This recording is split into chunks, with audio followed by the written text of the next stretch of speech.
de la Academia Dominicana de la Lengua. Vamos a felicitar y recibir al inmenso maestro Dr. Bartolo García Molina con fuertes aplausos.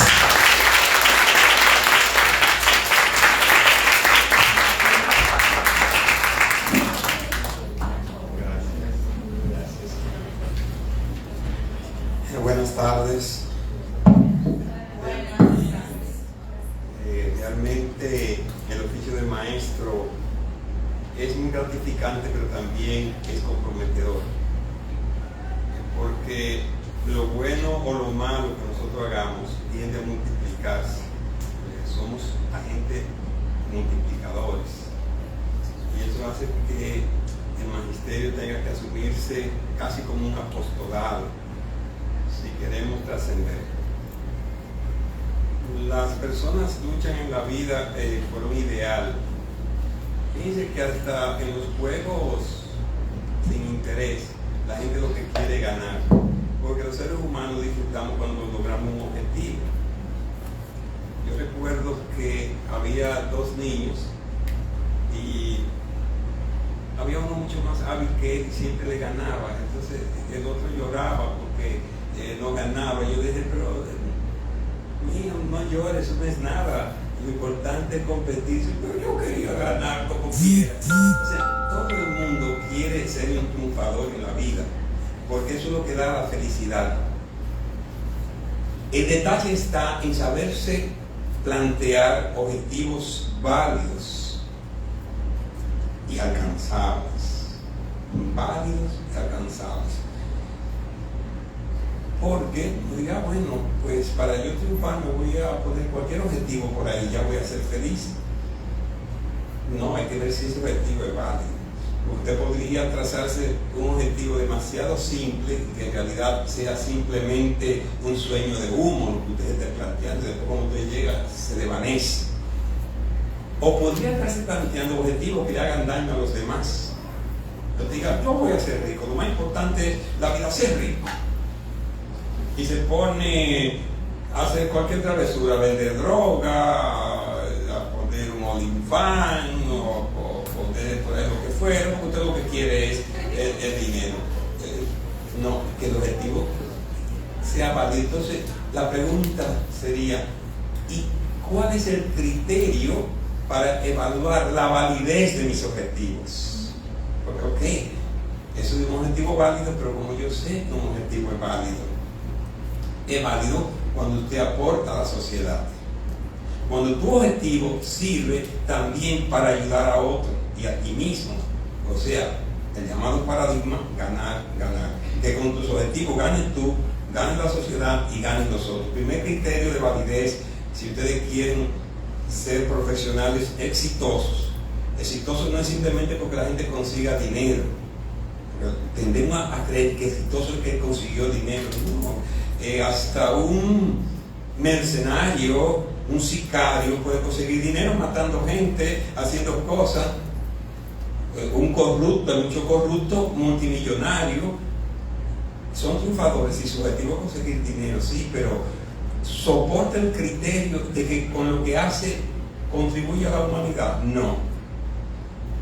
Los que trafican con la esperanza de los demás ayudan, no. Entonces, trazan ese objetivo. Y quiero hacer esta reflexión de entrada, porque ustedes son jóvenes y muchos de ustedes tendrán mucho peso en la sociedad, tendrán mucho que aportar, y a veces nos desorientamos porque no sabemos, o no nos trazamos objetivos en la vida, o lo que nos trazamos es porque otro influye sobre nosotros. Entonces, tengan pendientes sus objetivos que aportan. Segundo criterio para usted evaluarlo: ¿satisface realmente lo que yo quiero en la vida? ¿Necesito yo realmente todo lo que me estoy planteando para ser feliz? Porque si no lo plantea así, la vida se hace una meta a la cual no llegan nunca. Porque hay personas que mientras más dinero tienen, más quieren, más quieren, más quieren, más quieren. ¿Qué es esto? No van a gastar, no tendrán ni siquiera con 10 vidas para gastar lo que tienen y quieren más. y hacen daño y siguen buscando más, porque no se han planteado qué es lo que realmente necesitan para ser felices. Hay personas que podrían ser felices con un apartamento, una casa, un buen maridito o una buena maridita, un carro, una cuenta en el banco por si se le enferma el niño. Y eso no es de cualquier. Eso ustedes lo pueden alcanzar. El mundo no es de nadie. Yo antes pensaba que el mundo era de quien lo tenía. No, el mundo no es de nadie. Lo que yo tengo hoy, mañana le toca a otro. Lo que hoy está fulano en la presidencia, después. El tiempo de Balaguer, yo pensaba que el país era de Balaguer. El tiempo de Trujillo, la gente pensaba que el país era de Trujillo. Y Trujillo se lo creía que este país era de él. Y todos sus hijos, toda su familia pensaban que este país era de él. Se fueron todos y este país quedó. El mundo no era de ellos. Y en tiempo de Balaguer yo pensaba que la presidencia era Balaguer. Y a veces los presidentes llegan y creen que la presidencia de ellos, eso no es nadie. Abinader no soñaba con ser presidente y ya la tiene ahí. Cuando yo era estudiante de secundaria, mi sueño era ser profesor de secundaria. Y digo, ay, si yo pudiera ser profesor. Pero no voy a poder serlo porque son muy pocos y mucha gente. Y he llegado a espacios que ni siquiera yo me lo había soñado, con toda honestidad, porque eso no es de nadie. Y normalmente entonces, lo que usted se traza en la vida, si se lo traza con objetividad y lucha por eso, mínimo usted se acerca. Y en la vida hay que aprender a disfrutar el trayecto, no tanto la llegada, porque cuando usted llegó ya se murió. La vida es un camino que hay que saber disfrutar el trayecto, disfrutar cada momento. Si usted es estudiante, disfruta siendo estudiante, asistiendo a una clase. Yo me sentía feliz cuando yo estaba en mi clase y era pobre, ahí con la UAS dando vueltas, pero cada vez que yo entraba a una aula con Pedro Mir, con Celso Benavides, que yo estaba ahí gozando, conociendo, aprendiendo. Yo disfrutaba ser estudiante. Y ahora como profesor eso no tiene nombre, yo gozo muchísimo en mi proceso. Y para cómo me pagan para gozar. Entonces, como yo no aspiraba a tener dos carros, que yo con uno creo que es suficiente. Dos carros es un problema, porque imagínense uno con una pata allá y otra acá, eso no dormiría incómodo. Con una buena está bien. Entonces, yo cuento que he conseguido mi meta. Y ustedes la pueden conseguir. Entonces, si usted tiene claro su objetivo, usted no está buscando más allá. No es que se van a conformar, pero con que ustedes legítimamente pueden y aportar. Yo pienso que para una persona en el mundo, con casa, comida, niños sanos, usted sano, buena ropa, buen perfumito, una cuenta de banco y tal, puede ser feliz. Y entonces ayudar a los demás para que no se vuelva loco buscando y trabajar 14 horas, 16 horas para acumular. Entonces, el segundo criterio es decíamos la validez, ahora es la factibilidad, cómo conseguirlo, y la pertinencia. Algo es pertinente cuando sirve para lo que se quiere, es la pertinencia de algo, sirve para darme la felicidad y es factible. Luche por eso y usted verá que va a ser exitosa y exitoso en la vida y va a aportar a la sociedad. Si cada uno pasara por este mundo y aportara algo, el mundo sería mejor. Trácese como meta que el mundo sin usted no fuera mejor. Desgraciadamente hay tanta gente que sin ellos el mundo sería mucho mejor. Pues trate de usted que el mundo con usted sea mejor, porque usted hace feliz a su mamá, a sus hermanos, que su vecino, que usted aporta, con eso ya usted está aportando al mundo. Que el mundo con usted, que cuando usted salga de este mundo, deje un granito de arena, aunque sea buenos recuerdos entre las personas que usted convivió, que le dijo una palabra de aliento, que un día alguien tenía sed y usted le dio agua, que si pudo enseñar mejor, que si es profesional y aportó, pues muchísimo mejor. Y entonces ustedes serán personas felices. Hay una canción finalmente para esta parte que se llama Sueño Imposible, que más o menos va por esa línea que le estoy diciendo, poder llegar al final de tu vida y sentir que ha valido la pena. Es imposible estar con Plácido Domingo, hay varias personas que lo ponen. Si hubiera, no lo pensé tratarlo, pero a veces yo en una clase pongo una canción así que anime, pero en su casa pongan Eso es imposible en YouTube para que acaben de disfrutar la noche. Pues bien, dentro de ese preámbulo se entiende todo por qué yo me siento contento en poder compartir con ustedes. Y dentro de ese marco yo creo que lo más fructífero es oír la inquietud de ustedes, a ver en qué medida yo puedo ayudarlas y ayudarlos.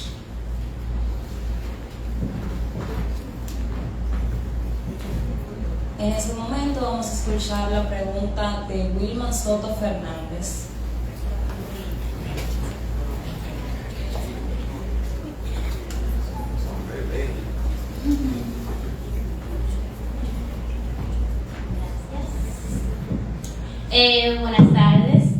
Buenas tardes a todos.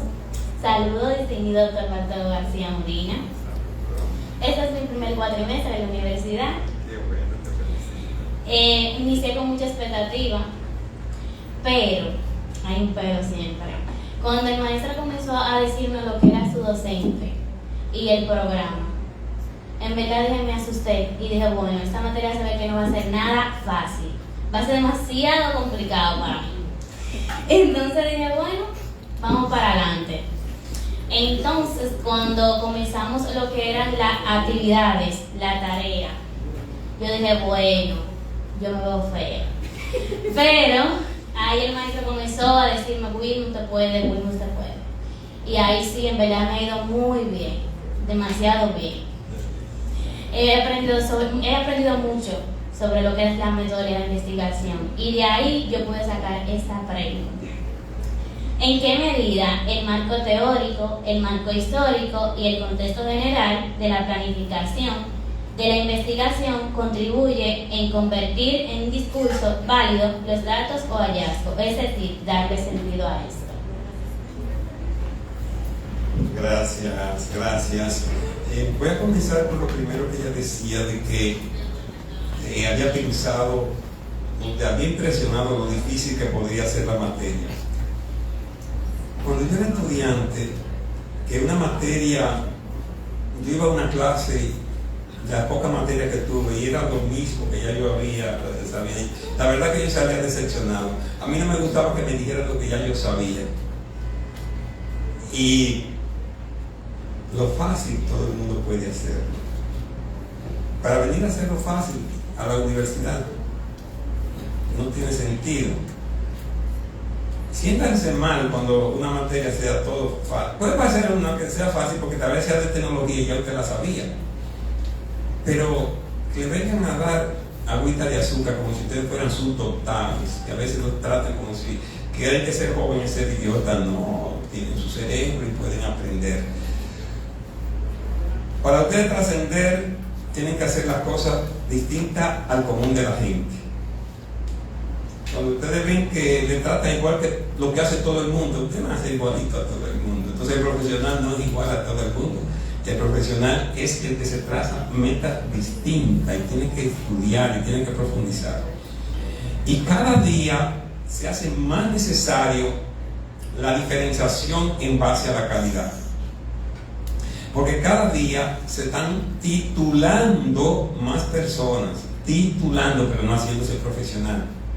Por tanto, las empresas van a exigir cada día más demostración de calidad, no simplemente mostrar títulos.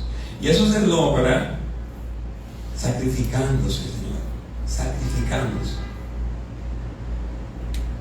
Hay personas que vienen al mundo con una escolta para que le abran las puertas. Soy hijo de fulano y le abren las puertas. Hay otras que venimos al mundo, que somos los pobres, con las sospechas de ineptos. Para mucha gente ser pobre, y con ser pobre yo estoy sospechoso de ser inepto. Entonces usted tiene que abrir las puertas a fuerza de coraje y de calidad. Mientras más pobre una persona, más motivo tiene para prepararse bien, porque nadie le va a abrir las puertas. Usted la va a abrir con su coraje y su calidad y su responsabilidad. No olviden eso. El que se prepara va a triunfar inevitablemente, porque la vida nunca le niega a la gente, aunque sea una posibilidad, aunque sea una oportunidad, tiene la gente en la vida, Y resulta que la calidad solo necesita una oportunidad. El que tiene calidad solo necesita una oportunidad. No hay que darle 3, 4 o 5. Por tanto, prepárense con sacrificio, con esfuerzo. Mientras los otros están perdiendo el tiempo por ahí, hablando cháchara, busquen libros. Hoy se necesitan libros hoy para estudiar, porque todo el mundo está estudiando con cositas por ahí de internet, y eso no va a llevar a ninguna parte. Eso va a todo el mundo. Vayan a los libros. Sepan citar libros, sepan hablar con conocimientos de causa, sepan hablar con lo que se llama capacidad enciclopédica, y ustedes verán que triunfarán. Y esto se conecta con lo que decía la jovencita. Esa capacidad enciclopédica es lo que forma el marco teórico. Los datos no tienen sentido, el sentido se lo da la capacidad que ustedes tienen. El marco teórico es la capacidad que tienen cada uno. Si un médico lo manda a hacer unos análisis, lo que él le lleva, esos son datos, no son todavía resultados. Aunque le llamen resultados, esos son datos. Los resultados es la interpretación que él le dé a eso.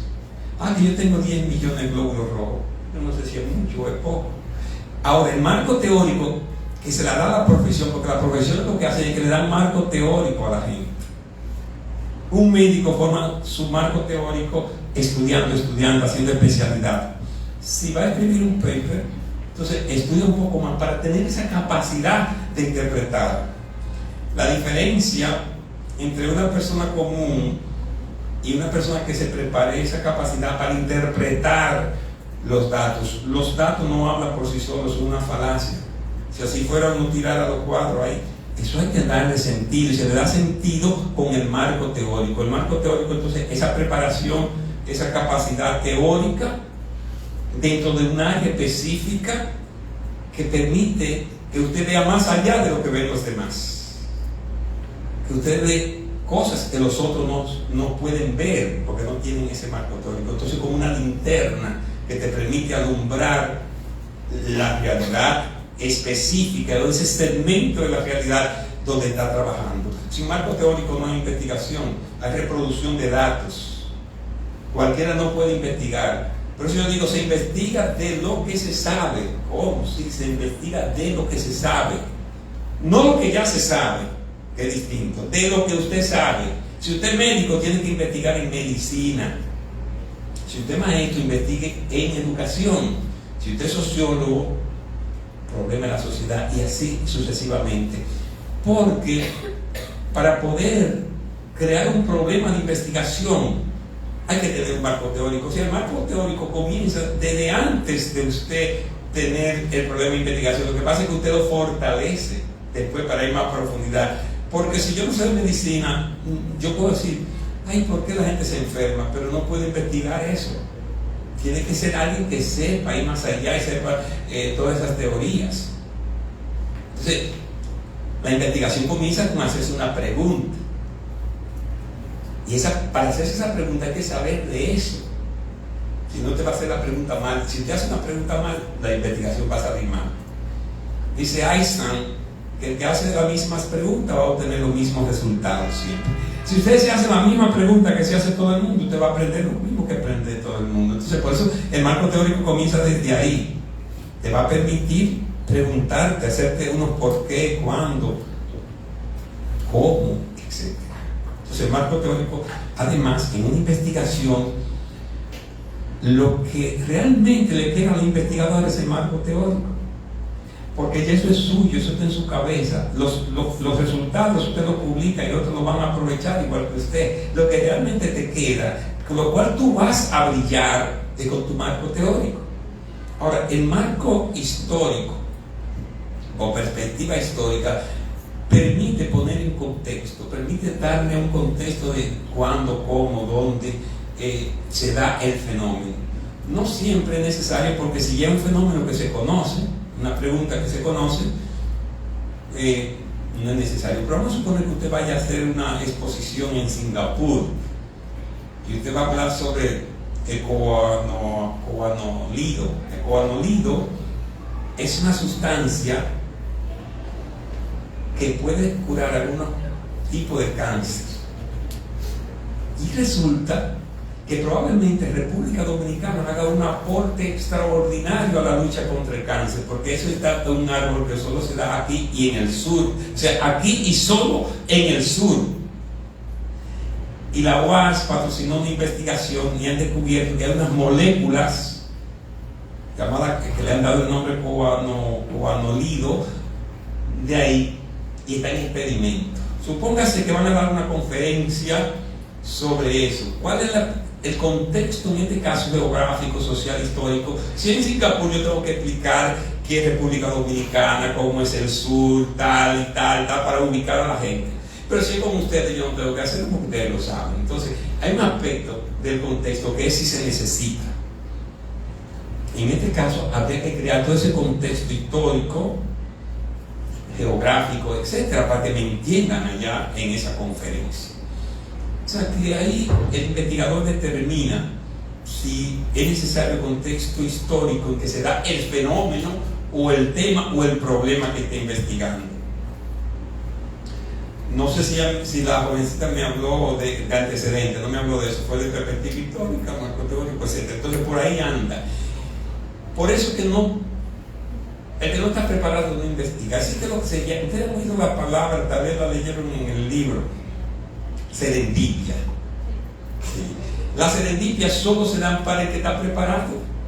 En la historia de la ciencia han habido descubrimientos por accidentes, pero eso es como las oportunidades. Dice, hay una oportunidad. No, para el que no está buscando algo, las oportunidades no existen.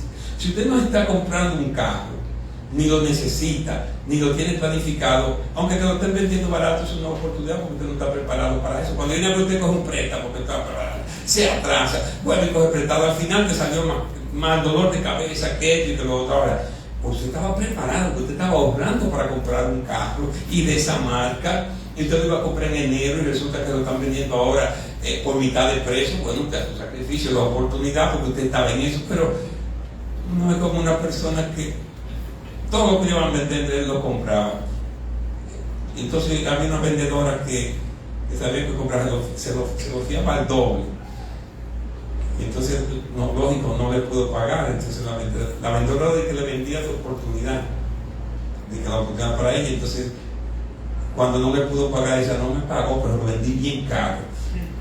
Entonces hay personas que dicen, bueno, me fue mal, pero lo compré barato. Lo contrario, no. Las oportunidades existen si usted está planificado. No se deje llevar de ese canto de sirena que son las oportunidades. Piense si usted está buscando eso. Asimismo, en la ciencia se presenta la oportunidad para el que tiene la capacidad de darse cuenta, y esa capacidad es el marco teórico. Todas las serendipias se han dado personas que tienen el conocimiento en esa área, aunque estuvieran buscando otra cosa. Cuando Fleming descubrió la penicilina, pero estaba tratando con hongo, y era médico y sabía de esos microorganismos. Si hubiese sido un limpiabotas, no va a darse cuenta. Ve esos pelados ahí y dice, pero mira que. Y él ve que unos hongos se comieron otro y dice, ¿qué pasó aquí? Pero entonces tú puedes crear un hongo que se coma otro y bastar entonces coger la medicina para que matar bacterias, etc. Pero él pudo pensarlo porque tenía un marco teórico, tenía una mente científica de médico. Y esa es la gran ventaja de estar preparado. Ahora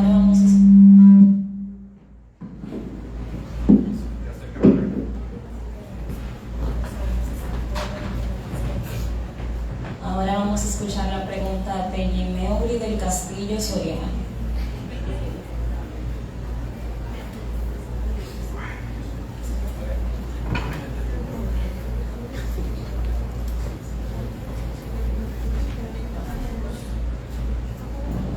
Muy buenas tardes, jóvenes compañeros, tanto como de mi aula como del siguiente curso.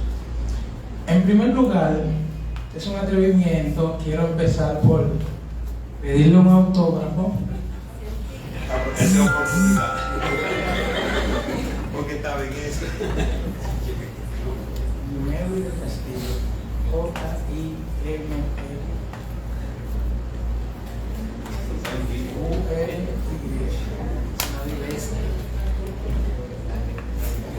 y cuida, aprovechen.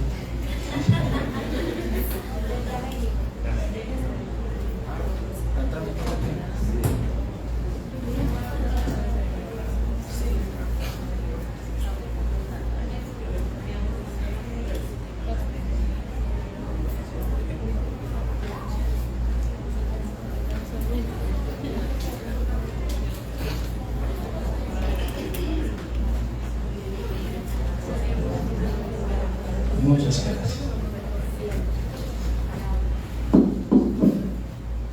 Bueno, esta pregunta será realizada gracias a las citas y referencias del libro de discurso científico escrito por Bartolo García Molina, segunda edición, 2018, página 240.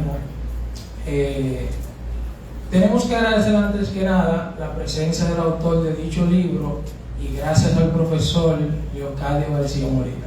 Mi pregunta es la siguiente: ¿qué papel juega la intertextualidad en la necesaria relación de los hallazgos y la teoría en una investigación científica? Muy bien, muy buena pregunta y muy relacionada con la otra. Porque para que haya intertextualidad hay que prepararse, porque los textos no están aislados, todo texto entra en contacto con otros textos. Incluso te oyen hablando a alguien y dice, se me parece a fulano, eso quiere decir que usted tiene una mente intertextual. Para el que no ha leído nada, ningún libro se le va a parecer a otro. Pero el que ha leído cuento, lee un cuento y dice, ay, se me pareció a Juan Bosch, se me pareció a este. Eso quiere decir, eso se llama polifonía. Y la polifonía es la manifestación de la intertextualidad. O sea, entre texto, el contacto que hay entre texto. Todo texto tiene una multitud de texto interno. Es un hipertexto en realidad. Todo texto es un hipertexto. Entonces, pero muchas personas no tienen la capacidad de darse cuenta de eso. Cuando ustedes, cuando están planificando, comienzan a hacer algo que se llama los antecedentes. Entonces, cuando están redactando, ustedes conectan su resultado con lo de otro, ya están creando intertextualidad. Dice, bueno, yo encontré que el 80% de los jóvenes entre 18 y 22 años tienen sueños de aportar al país. Y resulta que había investigado en Argentina y que los argentinos son un 75%. De eso tiene cierta similitud con encontró fulano y fulano en Argentina, que 75% de los jóvenes tal y tal. Ya usted está conectando. Y eso es lo que hace trascendente también tu texto. Tus datos se están convirtiendo ya en discurso. Pero resulta que también usted leyó teoría. En este caso, usted tuvo que prepararse sobre psicología del adolescente o del joven, y entonces tal vez ya usted sabe explicar cómo incide eso. Dice, fulano y fulano sostienen que los jóvenes con meta y esto normalmente son más entusiastas y menos propensos al suicidio, y eso es verdad, lo dice. Los jóvenes que tienen metas son menos propensos al suicidio y a la depresión. Y entonces también hay un sociólogo tal vez que dice que, y eso es cierto, los economistas, no recuerdo el dato con precisión, pero los jóvenes en Estados Unidos, los jóvenes que estudian, hasta que hacen el community college, aunque sea, no todo va por ahí, pero que sea que tengan la community college, tienen ingresos 3 veces más que el que no estudia. Entonces tal vez dice, al resaltar la trascendencia de estudiar, dice, tal economista dice esto, por tanto es importante el estudio, tal y tal. Entonces, es esa intertextualidad. Algunos metodólogos le llaman también aparato crítico a eso, porque se va citando y se va haciendo crítica, aparato crítico, intertextualidad, cita y referencia, todo eso está conectado y surge de tener un marco teórico, una lectura y unos antecedentes y algunas veces una perspectiva histórica. Sin lectura no es posible crear esa intertextualidad. En la mente de la persona está la polifonía, el texto hace polifonía, pero la intertextualidad existe. Se puede dar el caso que por ignorancia o por mala fe no lo diga, y ambas son malas. O sea, si hay un dato que usted debe decir y no lo dice, si lo sabe es de mala fe porque es plagio, y si no lo sabe por ignorancia debió saberlo. Son dos errores como quiera. Yo prefiero que no lo sepan por ignorancia, que no lo digan por ignorancia, que no creen la intertextualidad por ignorancia, pero no por mala fe, porque hay gente que se roba los datos y eso es mala fe y no dice que son robados. Si usted le pone comillas o usted lo cita, porque a veces la ignorancia va en dos vertientes: que no lo leyó y no sabía que eso existía, o no lo sabe citar, no sabe decir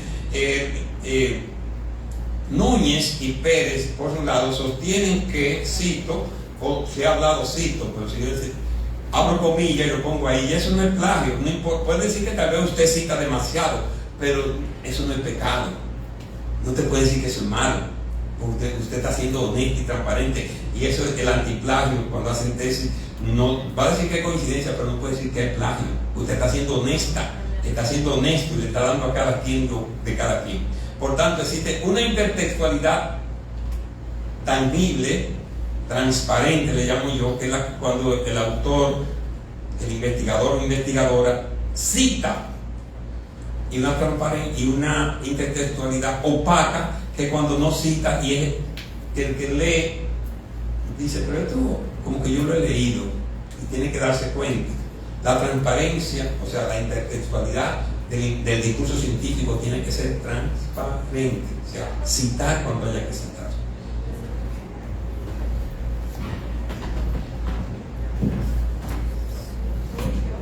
Elmer Alexander Ortiz tiene la siguiente pregunta.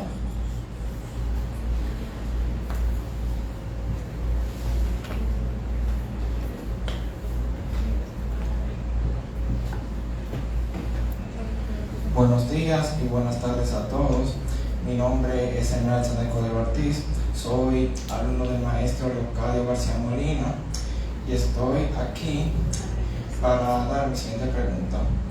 Pero antes me gustaría decirles que este tema me ha apasionado demasiado en muchos ámbitos.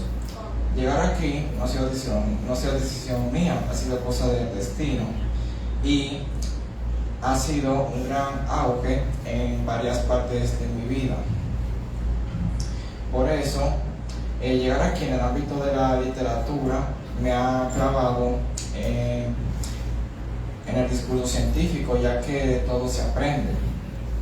Por eso, he forjado mi vida como escritor de 2 libros, que estoy tratando de que salgan a la luz, a por si fuera poco.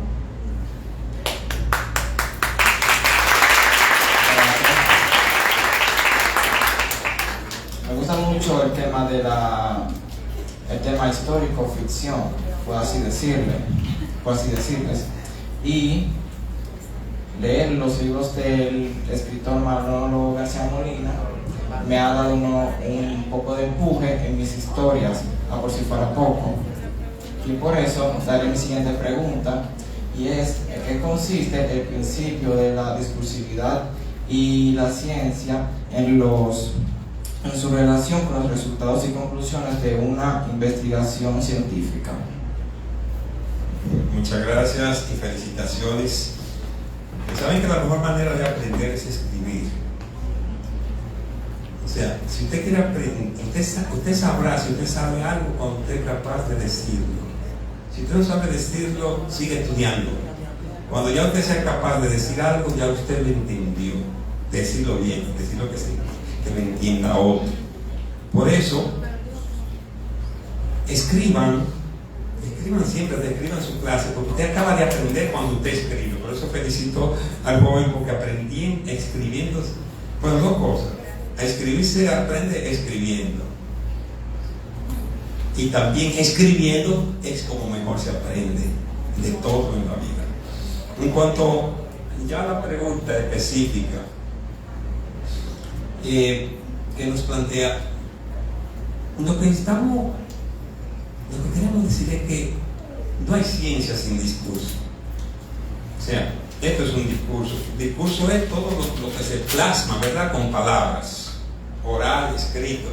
Un libro es un discurso, un artículo es un discurso. Ahora, si usted investiga algo y se queda callado, eso para usted, eso no es, ahí todavía no hay conocimiento científico. Incluso si usted tiene los datos y lo tiene ahí tampoco, usted tiene que convertirlo en discurso. Por eso es el principio de la discursividad, de que la ciencia tiene que manifestarse en un discurso. Si usted hace una investigación y usted no hace un informe, no hay todavía conocimiento científico.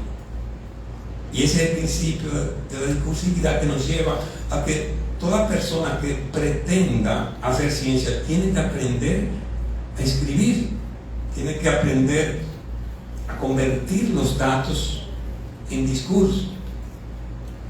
¿Saben lo que significa la palabra fetichista?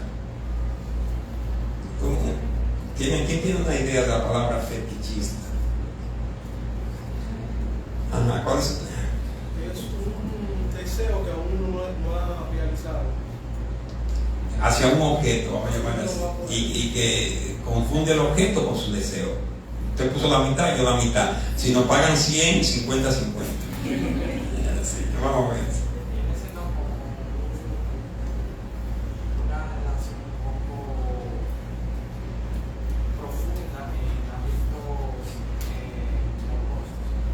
Sí, dentro del fetichismo puede haber morbosidad, hay cierta distorsión en sentido sexual.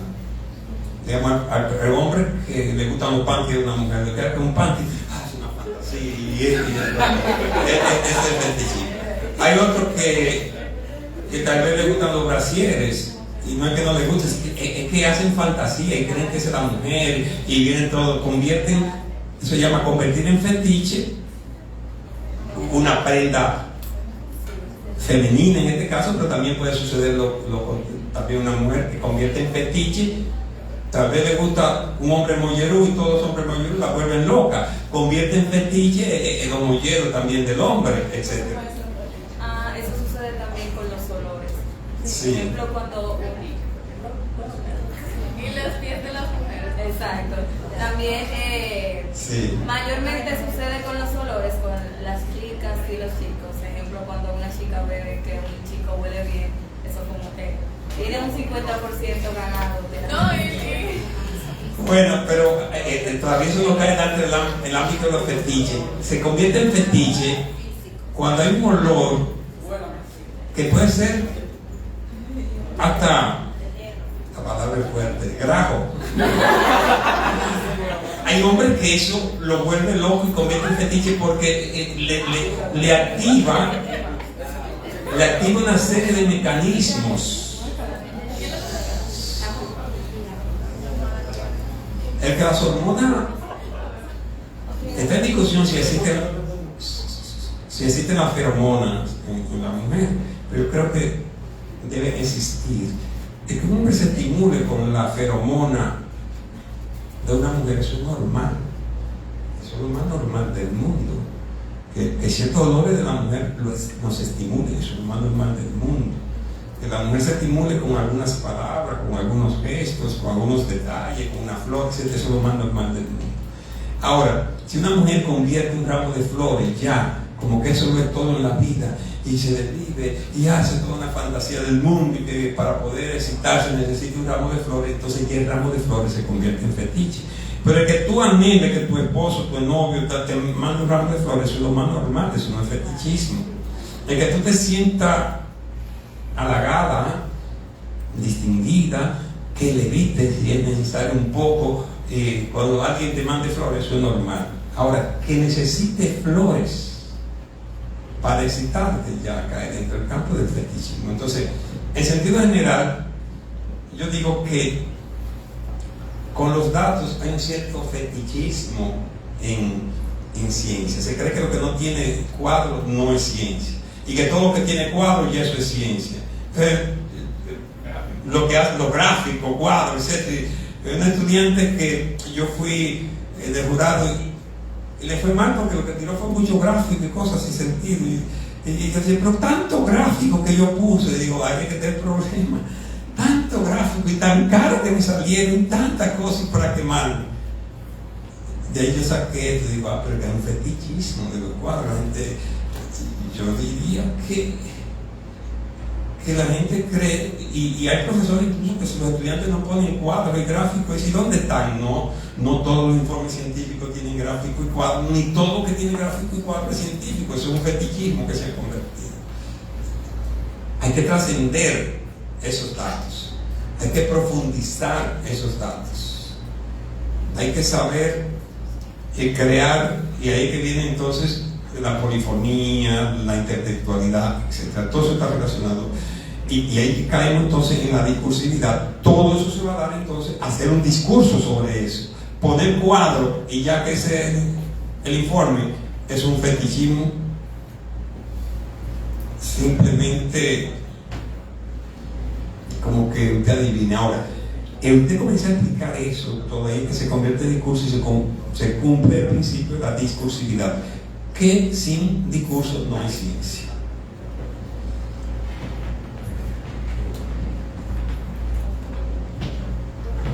Félix Luna, es tu oportunidad.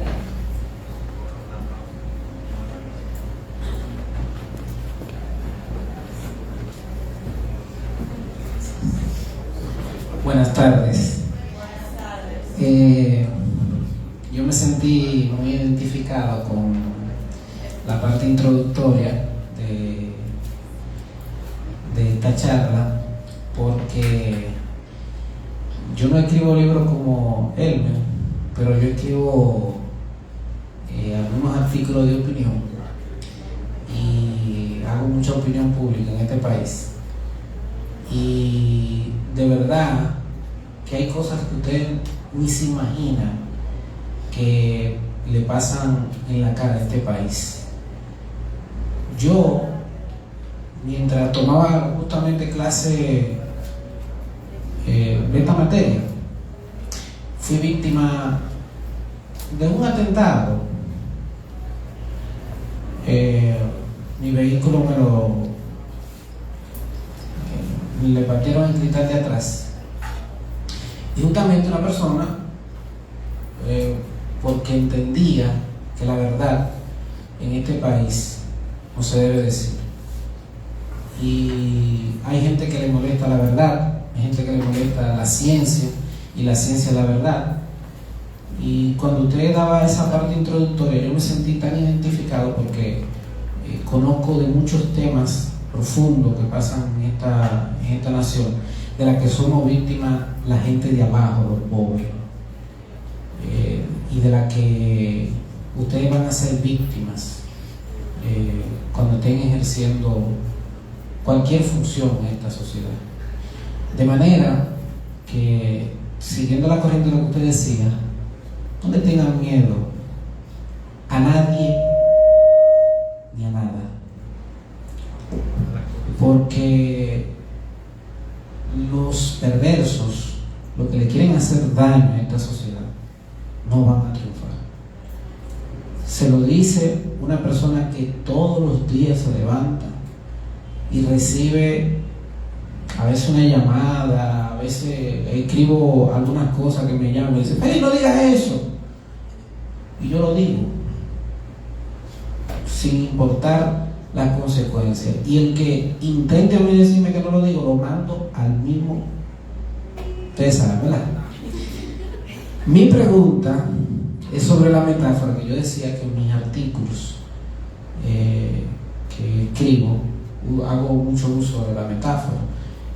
La metáfora es un lenguaje, es una forma figurada de expresar las cosas.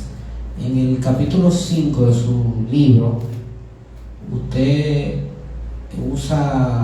hace una parte explicando sobre la metáfora científica, y me parece lógico que usted lo explique, usted es un lingüista. Quien lea el libro puede dejar pasar eso por alto, pero me parece que es importante que usted profundice por una simple razón. En la lingüística, la metáfora es subjetiva y la ciencia no es subjetiva, la ciencia es objetiva. Entonces, cuando usted dice que la metáfora es el lenguaje más bello de la ciencia, yo digo, pero ¿cómo se trae a algo como la ciencia, que es objetiva, cómo se trae un lenguaje subjetivo, un lenguaje de figura, un lenguaje que no es puramente ciencia?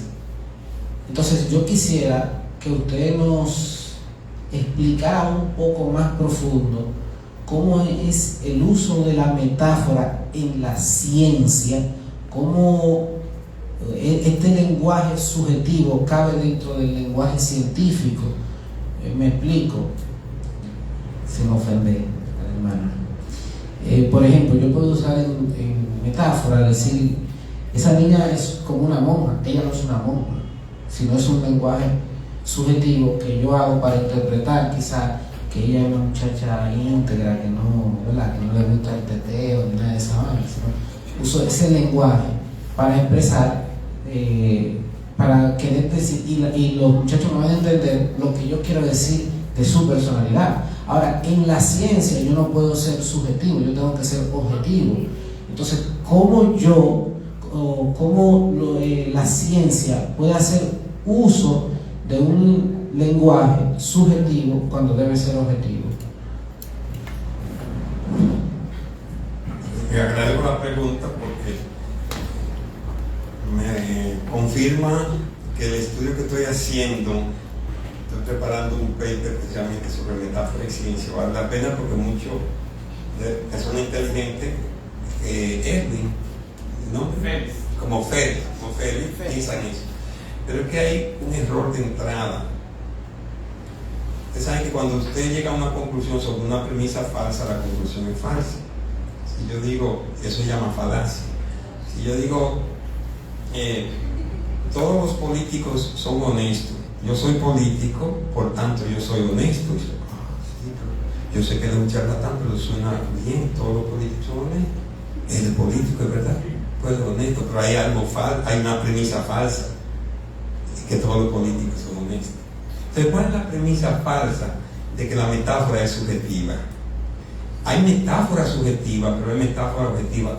Es más, todos pensamos metafóricamente.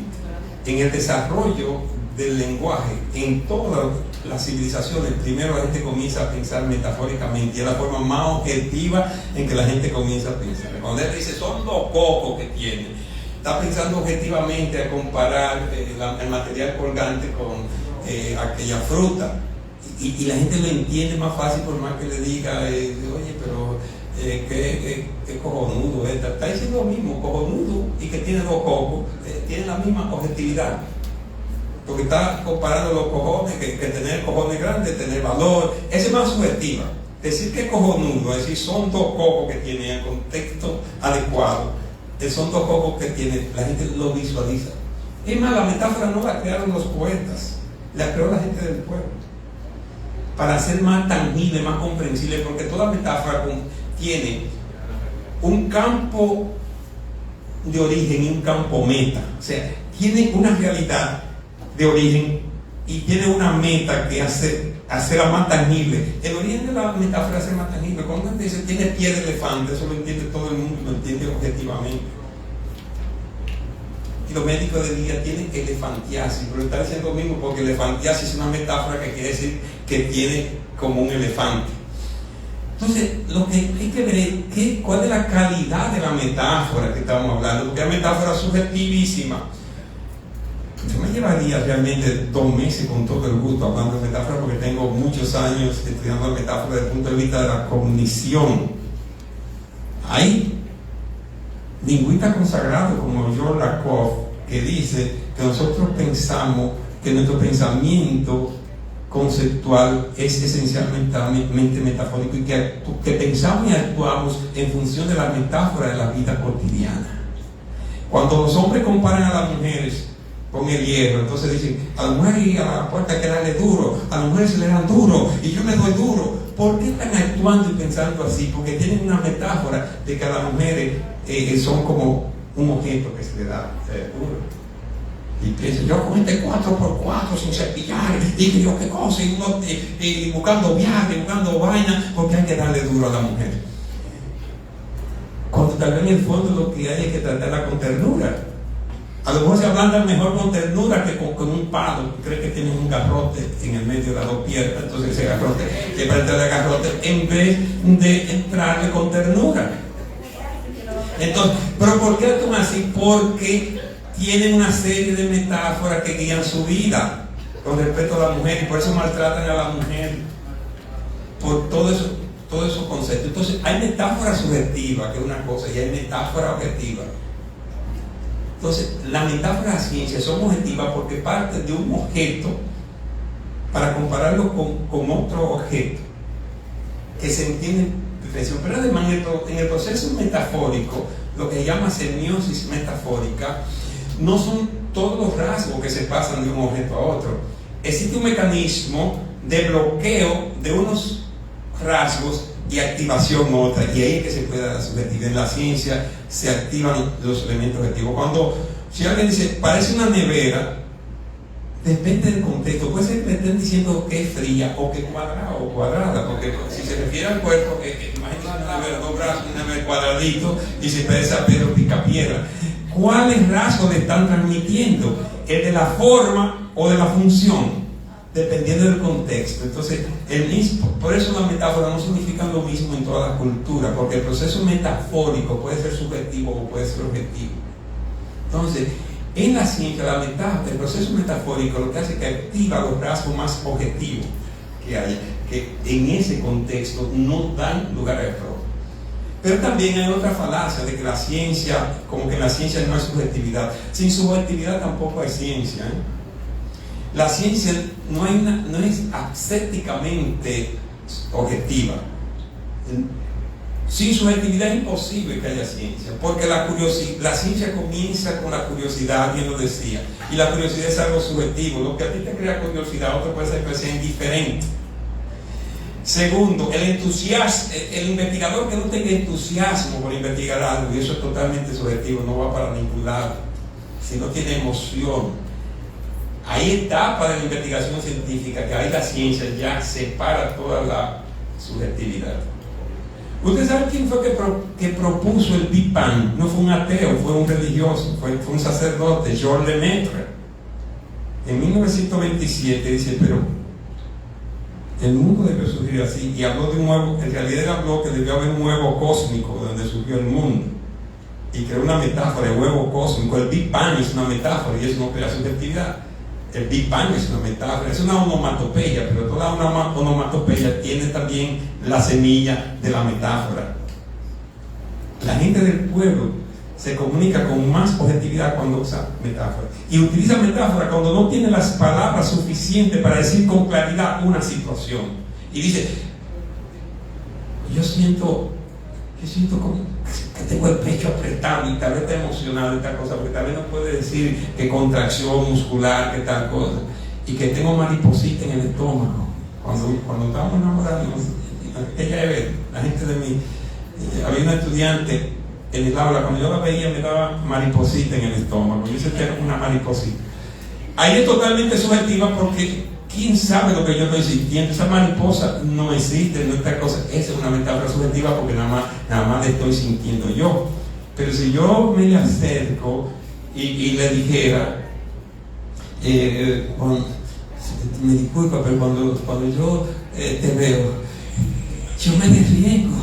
Entonces, como el despliegue es algo que se ve, se imagina que me vuelve una vaina, ¿no? Entonces, depende de con qué se esté comparando, cuál elemento. Entonces, hay metáforas extremadamente subjetivas que se usan en la literatura, y hay metáforas muy objetivas que se usan incluso en la vida diaria y se usa en la ciencia. Y hay muchos científicos teórico de la ciencia, teóricos no, como investigadores científicos, Marie Curie, premio Nobel en 2 ciencias, la única persona, no solamente la única mujer, la única persona que ha ganado premio Nobel en 2 ciencias, en física y en química, fue Marie Curie. Y ella decía que veía tanta belleza en la ciencia y veía tanta poesía en la ciencia y tanta ciencia en la poesía, que ella no dudaba que algún día ciencia y poesía se encontraran. Porque el discurso científico no tiene que ser árido, rípido, horrible. Puede ser hermoso, aunque no subjetivo. Puede decirse con ciertas metáforas. Henri Poincaré, un matemático que tienden a ser muy frío, también tiene un libro, El valor de la ciencia, que habla de la metáfora. Y Max Black, también del área de ciencias naturales, tiene un libro que se llama Modelos y Metáforas de la ciencia, donde defiende Max Black que la ciencia no puede prescindir de la metáfora, no ni siquiera teórico de la ciencia, los mismos científicos trascendentes. En conclusión, pero creo muy pertinente la observación, porque muchos también ¿cómo? Y que la ciencia puede ser subjetiva, sí, debe haber una etapa de subjetividad. Ahora hay un momento que la subjetividad, el científico tiene el coraje de echarla a un lado y ver las cosas como son, y entonces se concentra. ¿Cuándo? Cuando está aplicando los instrumentos, cuando está analizando los datos, etc. Y segundo, sí, hay metáforas muy subjetivas y caprichosas que uno ni entiende. Por ejemplo, esa metáfora, cuando yo lo veía, dije, ya está de aquel lado, una gente que estaba enferma decía, el diablo se jodió, porque de aquel lado ya que se murió. Cuando los resultados que dice que salió positivo, yo, le fue bien, no, que le fue mal, ¿cómo va a ser si es positivo? Entonces, que necesita un contexto para que se explique. Ahora, en toda la cultura sí se han descubierto que hay tendencias. Por ejemplo, casi en toda la cultura la metáfora que indican hacia abajo es negativo. El infierno está caído, está bajo, levántate un poco, pero no que te levante el cuerpo, que levante el ánimo. Y para arriba es positivo, es bueno, etc. Hay grandes metáforas. Ortega y Gasset hablaba que aunque es de literatura, pero un gran pensador, también habla de las grandes metáforas que han permeado toda la cultura, y habla de la metáfora científica también. En conclusión, depende de la calidad de la metáfora. No puede ser que se la invente caprichosamente, sino que tenga una base totalmente objetiva, comprensible para toda la comunidad científica. Y ese tipo de metáfora no solamente es buena, sino que es imprescindible en la ciencia.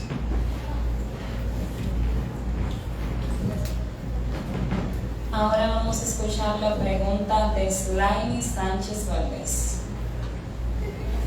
Sánchez Valdés, una combinación nerviosa. Qué bueno que usted lo sabe. No, me hace ver, está se ve muy bien. Muy seguro. Ay, no me miren mucho. Se va a usar el micrófono, mira, Sí. Ay, me cambié. Y mientras más la tiene, más importante. Buenas tardes. En primer lugar, le agradezco bastante por su presencia, ya que estamos trabajando con uno de sus tantos libros, El discurso científico, y que el profesor realmente nos tenía ansiosos con conocerlo.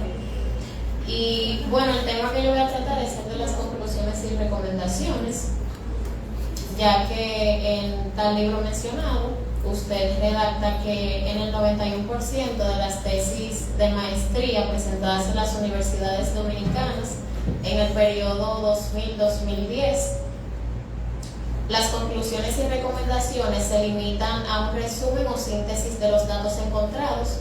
Por ende, mi pregunta es que ¿cuáles estrategias usted nos sugiere o recomienda para redactar de forma correcta el capítulo de las recomendaciones y conclusiones. Te estaban relajando y ya estaba nervioso. No, pues más natural de ahí, pausada, tranquila. Pero como yo soy maestro, me gusta aprovechar todo para enseñar. Además, yo tengo una característica, a veces la clase que se iba a dar no se da. Y el que dice, no, pero me gustó más esa, profesor. Porque enseñan también para la vida. Cuando vayan a hablar en público, olvídense de que usted está nervioso o nerviosa. Piense que usted está muy emocionado o emocionada, que eso es normal. Y es una emoción, no es falso. Usted lo que esté emocionado o emocionada puede ser negativo. Segundo, nunca lo diga que usted está nerviosa o nervioso, porque los otros comienzan a mirarla como que usted está nervioso o nerviosa y entonces la desesperan, le ven. Tercero, sáquenle el pecho al miedo. El miedo es lo más cobarde que hay. El miedo es tan cobarde que solo ataca a los cobardes. Desde que usted le saque el pecho al miedo, se va. Dice, pero ¿qué es esto? ¿Por qué yo tengo que tener miedo? No me van a pellizcar. Si se ríe, el que se ríe de mí es un estúpido, porque ¿quién se ríe de otra gente que te habla de un estúpido? Y le voy a hacer caso a una estúpida. Nah. Y comienza el miedo ahí, se dice, no se le mande al miedo porque lo va a hacer su esclavo. Sáquele el pecho. Cuarto, trate de buscar a alguien que sea empático, que sea agradable, que ahí mismo se va. Si usted está hablando aquí, estoy medio asustado, y veo a alguien que está ahí como torciendo la boca, yo digo, ¿qué le pasa a esa maldita loca? Entonces miro para acá y veo a esa sonrisa más linda. Generalmente ese butico así, y miro para allá para que se me vaya el miedo. Y entonces después, como ya usted proyecta eso, comienzan nosotros, entonces lo ven a usted que ya trata con una sonrisita, nosotros comienzan, la sonrisa contagia mucho. Usted una gente se ríe, tanto así que usted ve que lo cómico también tiene una risa y para que usted se contagie. Entonces, usted comienza a revertirlo todo. Por ejemplo, si ella no lo dice, yo la vi lo más natural, pausada, hermosa, toda ella. Entonces, eso mismo comienza a verlo el público, comienza a transmitirte eso y tú te lo crees. Ustedes pueden dominar toda la escena. Claro, hay algo de base, prepararse para eso, como se preparó ella. Que lo demás fluye con un poco de autosugestión. No se fije como usted está hablando en los pitufos gruñones.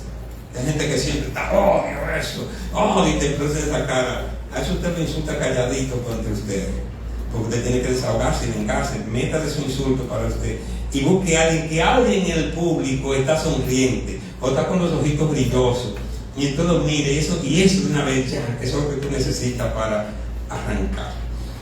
Con respecto a la pregunta, sí, esa es una investigación, es probable que esa situación haya cambiado porque se ha ido enseñando, pero la gente cree que la conclusión es un resumen de todo lo que se dijo. La conclusión es lo que se desprende lógicamente, es como si usted dice, si usted lee un cuento, ¿y cuál es la moraleja de ese cuento? Usted lo va a decir con su propia palabra, decir, ¿qué tal? ¿Qué yo puedo sacar de eso? Y lo puede enumerar. No está mal que se resuma un poco, un párrafo o dos, lo que se ha encontrado, pero no decirme lo mismo. Si usted encontró que el 80% de los jóvenes aspiran a aportar a tu país, ¿cuál es la conclusión? De que hay esperanza. No me diga lo mismo que la conclusión de que el 80% de los jóvenes, no me haga ese resumen, dime, tomando en cuenta eso, que el 80% de los jóvenes dicen que tienen deseo de aportar al país, no estamos tan mal. Hay esperanza, no todos son delincuentes como creen, no todos aspiran a atracar. Y a esa conclusión, entonces digan, no, pues no es verdad, como aparenta. Entonces, ¿y por qué? Y usted mismo se dice, ¿y por qué aparenta que los malos son mayoría? Porque aparenta que la mayoría de los jóvenes son atracadores y la mayoría de las muchachitas son cuero. Yo digo, están equivocados. Yo trabajo en la universidad y tengo miles y miles y miles de muchachitas buenas, sanas, no santas, no monjas como usted, pero buenas. Que no es verdad que todas están pervertidas. Entonces, la segunda conclusión, que uno dice, ¿y por qué parece que la mayoría son malos? Porque los malos se hacen notar más. Desgraciadamente, los malos, usted se sienta ahí tranquilita, discreta, pero si hay un desgraciado, se hace notar y hace travesura, agarra, le da por la nalga a uno, hay que verlo igual que uno no quiere, y se hace notar por 10. Entonces te saca la segunda conclusión: lo que pasa es que los malos se hacen notar más. Eso no estaba dicho, eso se deriva de ahí. Recomendación: la recomendación dice, ¿qué podemos hacer?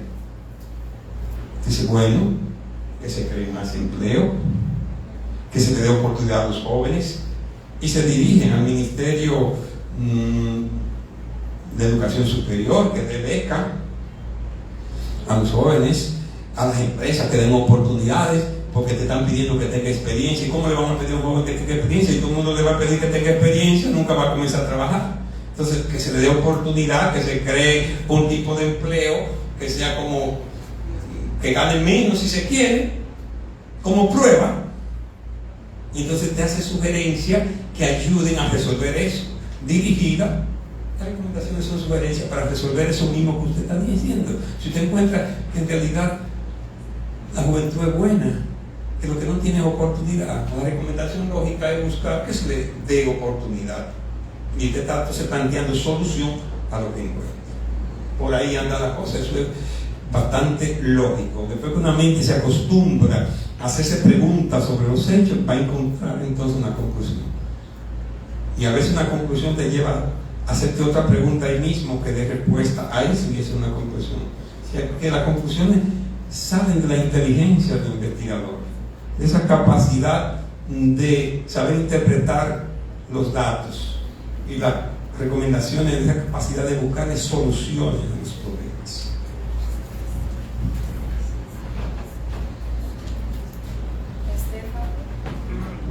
Stephanie Núñez Vargas.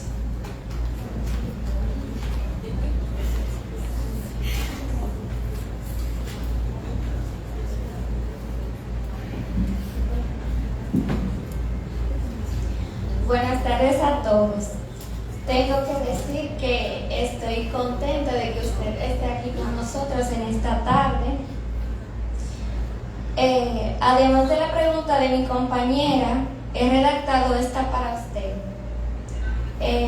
Nosotros como estudiantes y que estamos trabajando con su libro, queremos saber por qué producir un texto que va a contribuir a mejorar la producción científica.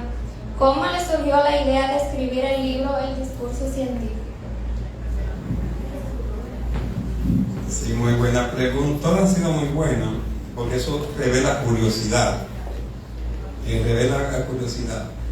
Yo me preguntaba, ¿por qué las universidades no le dicen a los estudiantes realmente qué hay que hacer para desarrollar una tesis? Hay muchos libros que llaman cómo hacer una tesis, pero cuando tú lo lees, no es cómo hacer una tesis, es cómo hacer un proyecto de tesis. Es lo mismo de hipótesis y qué cosa, pero no cómo redactar. En ninguna universidad te dice qué hacer con los cuadros. No te dicen, mira los cuadros, eso es para discursivo, o sea, está ahí, pero tú tienes que explicarlo. Lo que te dice es si se hace con uno o con dos, cuándo debe pagar, cuándo debe presentarla, lo burocrático, pues eso no es lo que los estudiantes necesitan. Necesitan saber cuáles son los elementos de una tesis, cómo se desarrolla cada elemento. Y eso me llevó a ir reflexionando y hasta investigar qué estaba pasando, irle dando solución. Mis libros realmente surgen de las aulas, surgen de problemas que se van presentando y de algunas salidas que voy dando y voy reflexionando. Y por ahí, Stephanie, anda la cosa, el deseo de darle salida a ese problema que todavía no está resuelto, porque todavía hay mucha gente que pasan tiempo y tiempo para hacer una tesis porque no encuentran, o un monográfico, en el caso de ustedes, pero después maestría que hay que hacer tesis, porque no se le orienta bien. No es que no tengan la capacidad mental para hacerlo, es que no le dan las orientaciones. Incluso yo estaría dispuesto a que el MESI coja mi libro y lo convierta en un protocolo, claro que me den algunos chelitos, y lo convierta en un protocolo para que todas las universidades, para que haya una forma de hacer tesis en República Dominicana.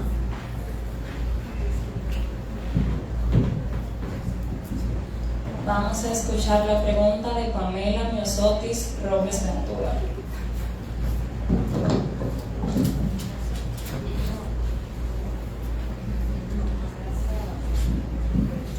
Muy buenas tardes, en primer lugar, soy Pamela Robles y es un placer de verdad que usted esté aquí compartiendo sus conocimientos.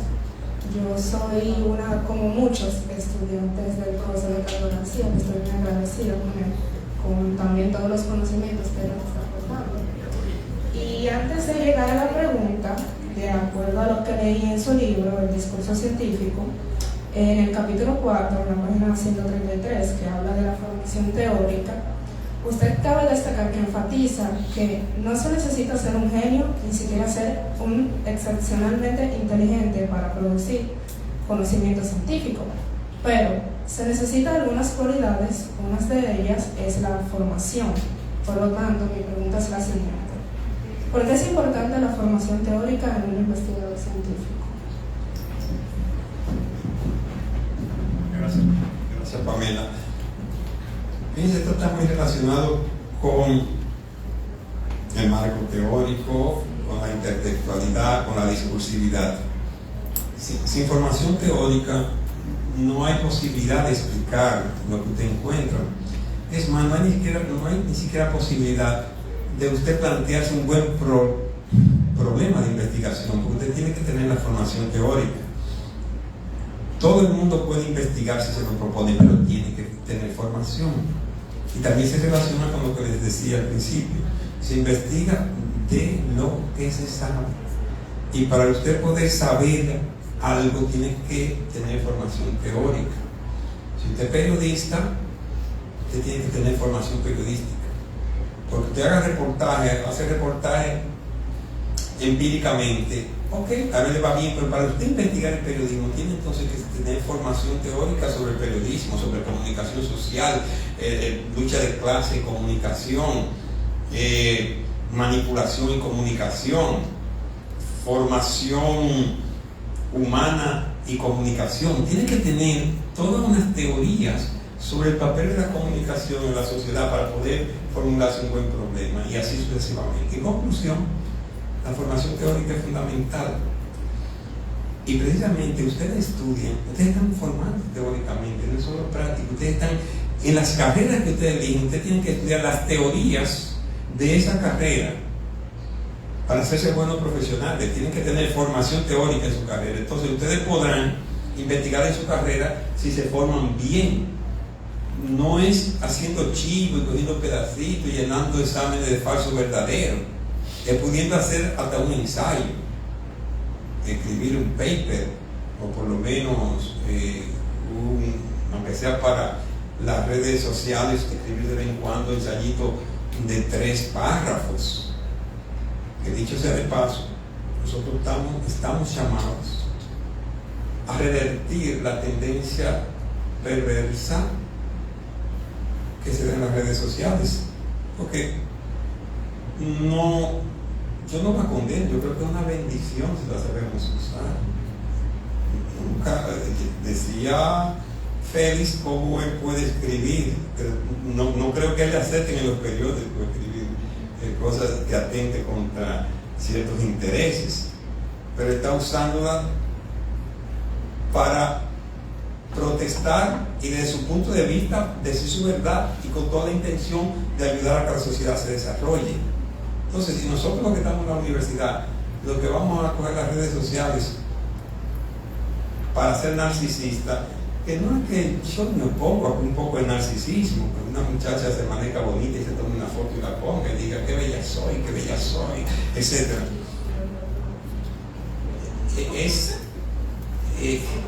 Incluso que se dé una hartura y tome foto, que la gente hoy antes de comer tiene que tomar una foto de la cosa. Yo con una cuerda, yo con una... Yo voy a comer primero, déjense de vaina. Sí, entonces...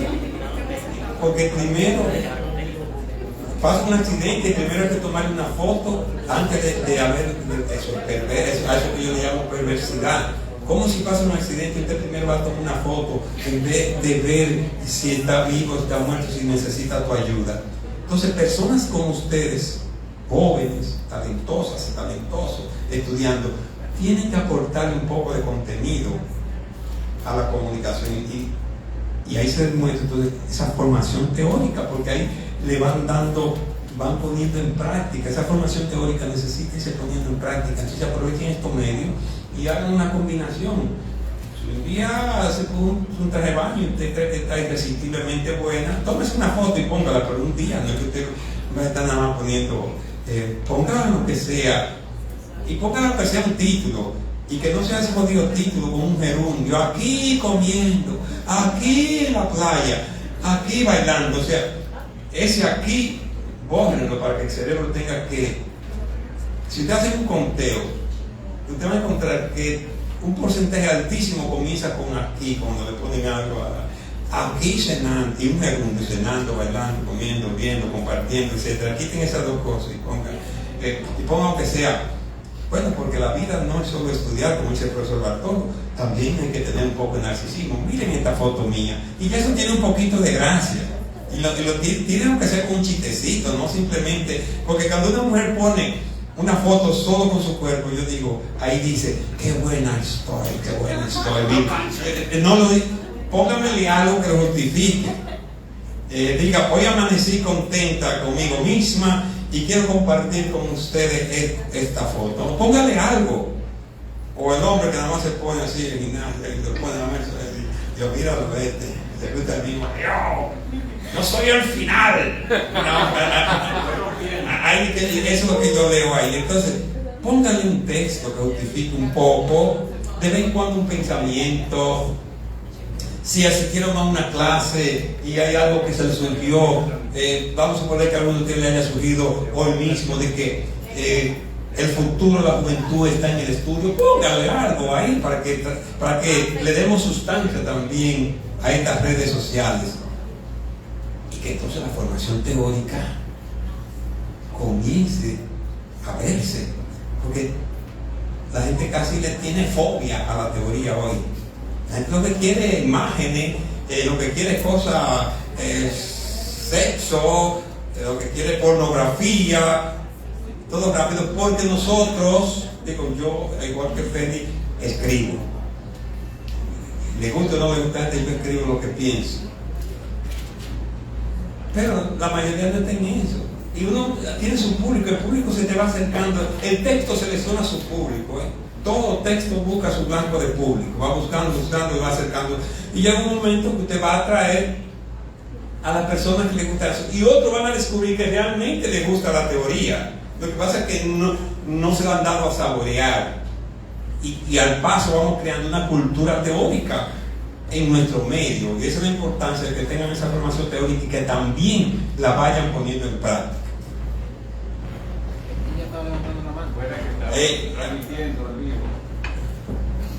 Héctor José Carmona Guava.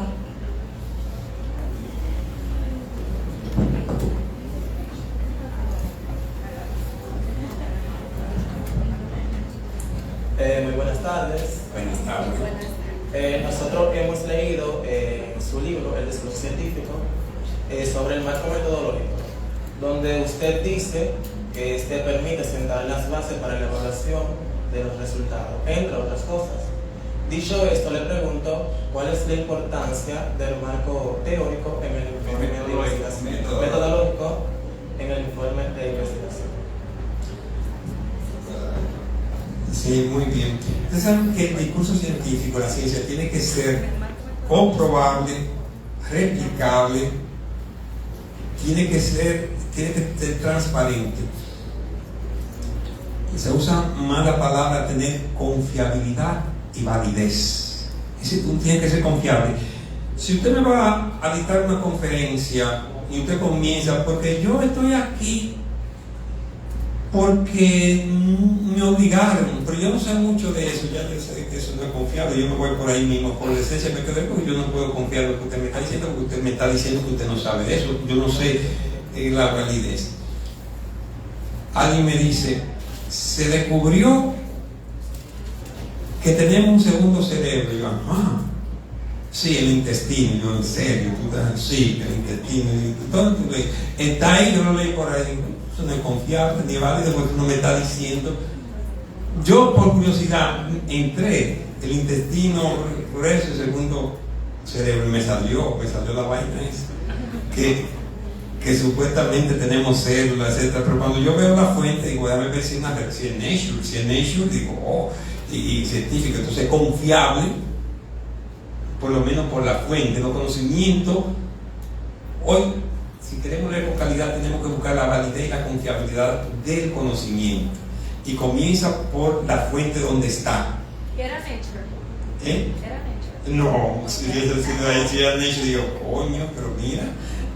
Porque yo casi me burlé del estudiante, digo, pero en serio, era una página por ahí de Caramelita, que no se sabe, entonces yo, por Dios, es probable que sí, que haya células, pero ya por eso es un segundo cerebro, esa conclusión.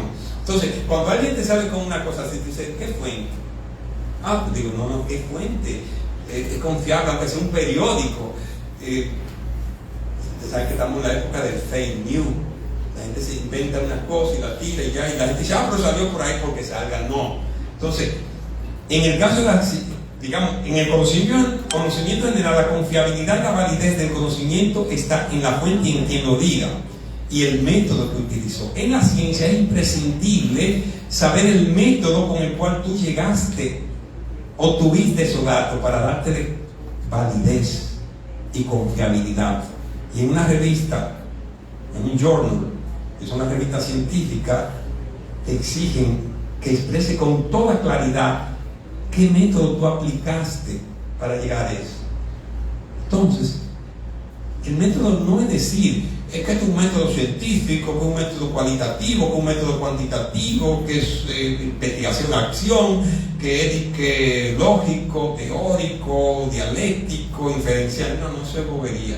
El método es decir cuáles fueron los pasos, los procedimientos que se utilizaron, las estrategias para obtener los datos. Es tan sencillo como eso.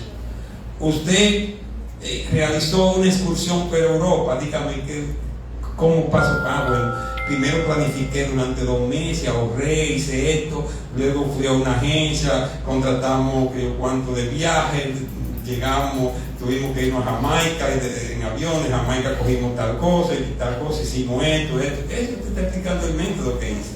Es contar el método. Entonces, ahí es que yo determino si los lectores, si eso que usted hizo es válido. Por ejemplo, alguien dice, yo quiero hacer una tesis sobre la capacidad de redacción que tienen los estudiantes. Bueno, parece muy bien. ¿Cuál es tu pregunta científica? Mi pregunta científica es, profesor, ¿cuál es el grado de competencia que tienen los estudiantes de educación superior? Digo, muy bien.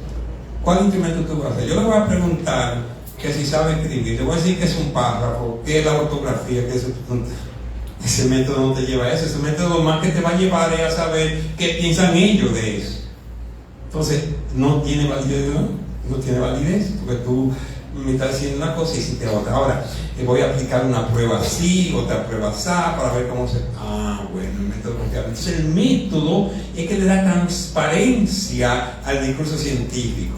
Explicar los pasos que se dieron es que determinan si esos datos tienen algún valor, si son confiables, si son transparentes, y me permiten, si yo tengo duda, hacer eso mismo para replicarlo, falsarlo, comprobarlo, etc.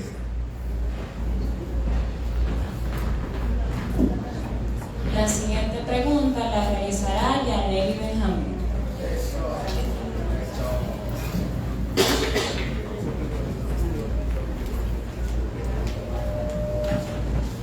Muy buenas tardes a todos los presentes. Primeramente le quiero dar muchísimas gracias al profesor Leocadio García Molina por permitirnos esta magnífica oportunidad de conocer al escritor del libro El discurso científico. En esta asignatura se han tratado muchísimos temas, pero hay uno que, según usted dice, que las investigaciones no parten de temas, sino de problemas, o al menos de áreas problemáticas. Sin embargo, hay que definir un campo de trabajo sobre él. Dicho esto, me surgió una pequeñita inquietud y de ahí elaboro esta pregunta. la cual es: sobre un tema se pueden generar muchos problemas de investigaciones. Excelente pregunta. De un solo tema puede hacer cientos de investigaciones. Porque, y eso me vino con respecto a la pregunta ¿por qué escribir el libro? Porque precisamente en algunas universidades le dan una lista de temas. Cojan esa lista de temas. Y entonces me dicen, yo quiero investigar el tema del español dominicano. Creo que tú quieres investigar del español dominicano. No, hay miles y miles de cosas que tú quieres, se puede investigar, se puede hacer una biblioteca. ¿Qué te inquieta? ¿Qué tú quieres saber? Y cuando hablamos de problemas, no crean que esos problemas en términos de cosas negativas que le suceden a las personas, ¿no? Epistemológicamente un problema es un desafío, algo, una inquietud que demanda una respuesta. Eso es un problema de investigación.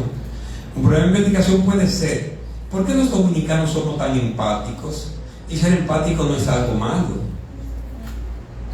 Pero eso está partiendo, se supone que esa pregunta tendría que partir de algo comprobado, que se haya comprobado, porque si no sería una falacia, porque estamos dando por hecho algo que tal vez hay que discutir, si somos empáticos o no. De hecho, muchas personas piensan que sí, los extranjeros. Pero vamos a suponer que ya haya estudios que muestren que los dominicanos somos empáticos, pero que no hayan dicho el porqué. ¿Por qué? ¿Qué nos hace a los dominicanos empáticos? Ahí usted tiene un problema de investigación. Y si los dominicanos tuviéramos dinero de más, y usted se plantea de qué vamos a hacer con todo este dinero, es un problema también.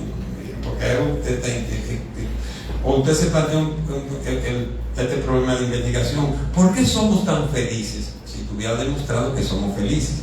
No crean que un problema es un problema en términos de lo que cree la gente, como algo negativo que nos pasa, sino como un desafío del conocimiento, un desafío cognitivo. Dicho esto, entonces, podemos pasar a ese aspecto de la pregunta que es muy importante sobre si estudiamos temas, problemas, áreas temáticas. No, son problemas, y el problema es una pregunta que ustedes se hagan, porque los temas son muy genéricos y uno no sabe lo que va a investigar, entonces comienzan a buscar cosas y después resulta que no era eso, y buscan por aquí y leen por allá. Cuando tú defines el problema, ya tú sabes a dónde va, sabes qué debes leer, o sea, qué formación teórica te va a dar, sabes, tiene una idea del método que va a aplicar. Es más, desde que uno formula el problema, ya está pensando cómo resolverlo. El problema ya trae implícito, encierne ciertas ideas sobre el método que se va a aplicar. Y el método lo crea el investigador, en cada investigación tiene que crear su propio método, no es simplemente que coja un método por ahí. Los problemas no andan por ahí y que dame un problema para investigarlo. No, usted lo crea, es una creación del investigador, le surge esa inquietud y le está dando vuelta y lo mortifica. Eso se llama también en filosofía la etapa heurística. La heurística estudia la formulación, el surgimiento de problemas de investigación. Cuando usted está en la etapa heurística con H, heurística de la investigación, es esa etapa en que usted está buscando respuesta a algo que lo inquieta. El investigador tiene un momento de mortificación, porque es un momento muy subjetivo, que te mortifica a ti, pero tal vez a otro no le importa. Y la subjetividad consiste precisamente eso, en lo que está centrado en ti y no necesariamente en los demás. Por tanto, concluyendo de manera muy sintética, sí se investigan problemas, y el problema es una especificación dentro de todas esas aristas que puede presentar un tema.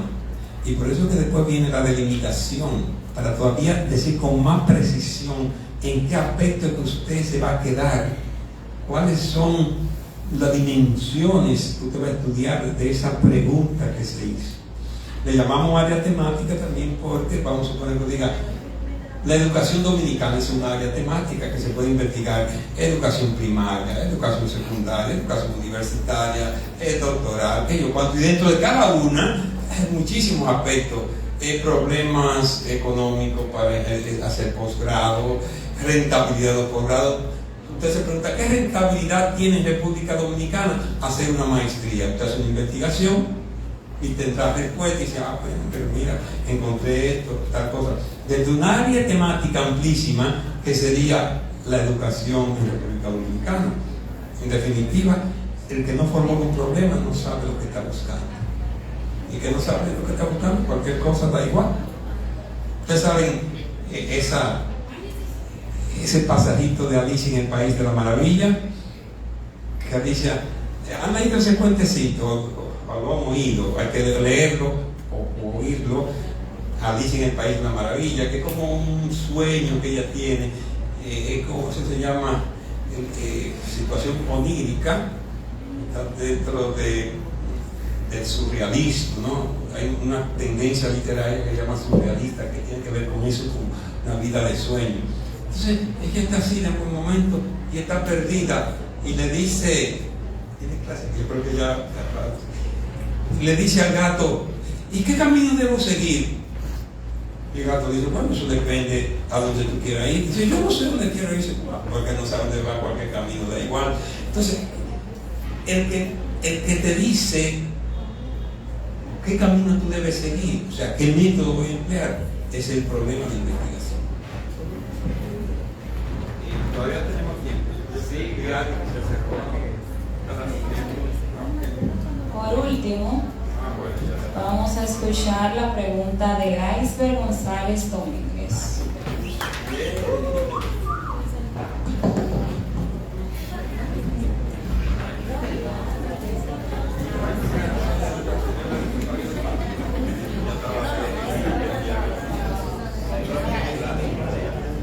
Saludos. Bien, en base a lo que usted dice en su libro En Discurso Científico, sabemos que los antecedentes en un informe contextualizan los hallazgos en relación con el estado de conocimiento en el área temática del problema investigado. Es por esto que me gustaría preguntarle, ¿cuál es la función de los antecedentes en una investigación científica? Gracias.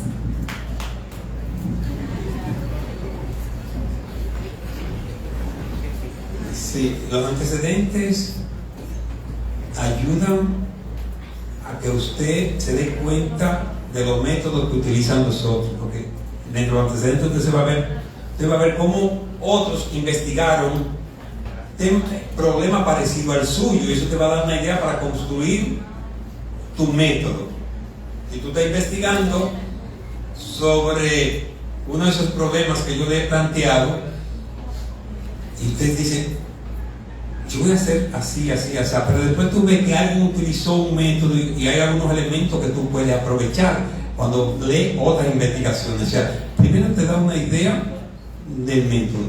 Segundo, y tal vez debió ser lo primero, te ayuda a determinar si ya la investigación que tú quieres hacer ya otros la hicieron. Porque tú no quieres descubrir el agua tibia. ¿O qué contacto tiene, qué parecido tiene con otras investigaciones? O sea, te permite legitimar, te permite justificar tu investigación, porque va a descubrir que no se ha hecho, pero que se han hecho otras parecidas. O sea, yo pondría eso en primer plano, te permite justificar tu investigación porque puede demostrar que no la han hecho, te permite encontrar elementos para fortalecer tu método que vas a utilizar, y te permite poner en contacto los resultados, o sea, lo que decía ahorita. Entonces después va a poder, cuando estés redactando, establecer relación con otras investigaciones. Cuando uno está redactando, ya uno se olvida de todas las investigaciones que hicieron, ya usted se centra en las que están ahí en tus antecedentes. Porque para tú escribir esos antecedentes ya tú revisaste todo lo que pudiste de investigaciones afines. Por tanto, cuando tú vas a establecer relación de tus resultados con otros resultados, es específicamente con lo que están ahí en tus antecedentes. A ver qué relación hay. Y eso te da fortaleza. Yo diría entonces 3 funciones importantes. La número 1 es justificar tu investigación, porque los antecedentes uno comienza a construirlo desde que es un proyecto. Segundo, o sea, la justifica porque tú demuestras que no se ha hecho. Segundo, te alimenta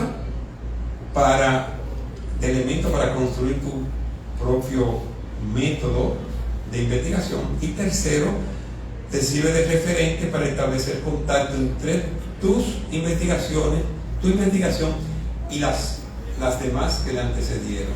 Antecedentes, dentro de mi perspectiva, son investigaciones afines que antecedieron a la tuya. No es cualquier cosa que se haya dicho, investigaciones afines que hayan antecedido a la tuya. Así que, bueno, jóvenes amados de la patria mía, como diría Juan Pablo Duarte, un placer y gracias por su atención y su entusiasmo.